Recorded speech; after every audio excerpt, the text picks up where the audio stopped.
ദ്രാക്ഷായനെ, അമ്മണി, എലിക്കുട്ടി, ഇങ്ങോട്ട് വരേൻ.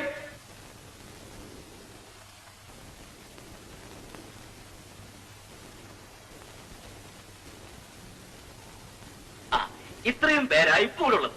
മനസ്സിൽ പിടിച്ച് ഏതാണെന്ന് വെച്ചാൽ കബൂലാക്കി. എവരെയൊക്കെ ഞാൻ ഇതിന് മുമ്പും കണ്ടിട്ടുള്ളതാണല്ലോ. നിങ്ങളൊക്കെ പോയി.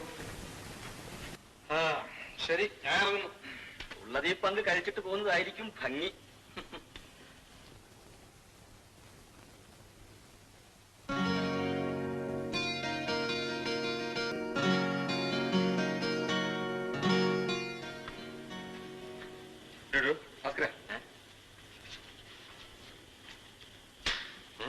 ഇതെന്തിനാ ഒന്നിനും ഇഷ്ടപ്പെട്ടില്ലെന്ന് പറഞ്ഞ് ഇപ്പൊ വരുന്നത്? ഇപ്പൊ പൂത്താലോട്ട് അകത്തോട്ട് പോയില്ലേടോ. അയ്യോ, ഇന്ന പിടി. അത് മാത്രം നടപ്പില്ല. എന്താണ് മെച്ചം 100 രൂപ? എത്ര രൂപ തന്നാലും ഈ ജന്മത്ത് സാധ്യമല്ല.